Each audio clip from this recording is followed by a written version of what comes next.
வெண்ணிலாவோட அம்மா கேக்குறாங்க, எங்கடா என் பொண்ணு?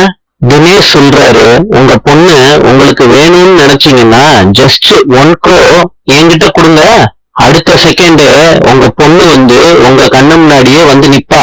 சொல்லிட்டு 1 crore செக்க வாங்கிட்டு தினேஷ் போயிடுறாரு.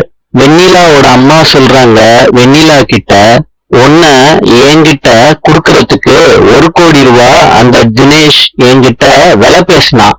நானும் செக் போட்டு கொடுத்துட்டேம்மா வெண்ணிலா, தயவு செய்து என் கூட வந்துருமா, அவன் உன்னை வித்தாலும் வித்துருவாம்மா.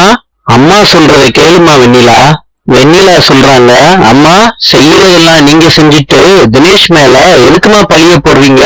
அம்மா தயவு செய்து போயிருங்க, உங்களை பாக்குறப்பவே எனக்கு ரொம்ப எரிச்சலா இருக்குமா. வெண்ணிலாவோட அம்மா கண்ணீரோடு நிக்கிறாங்க. நாளை சந்திப்போம்.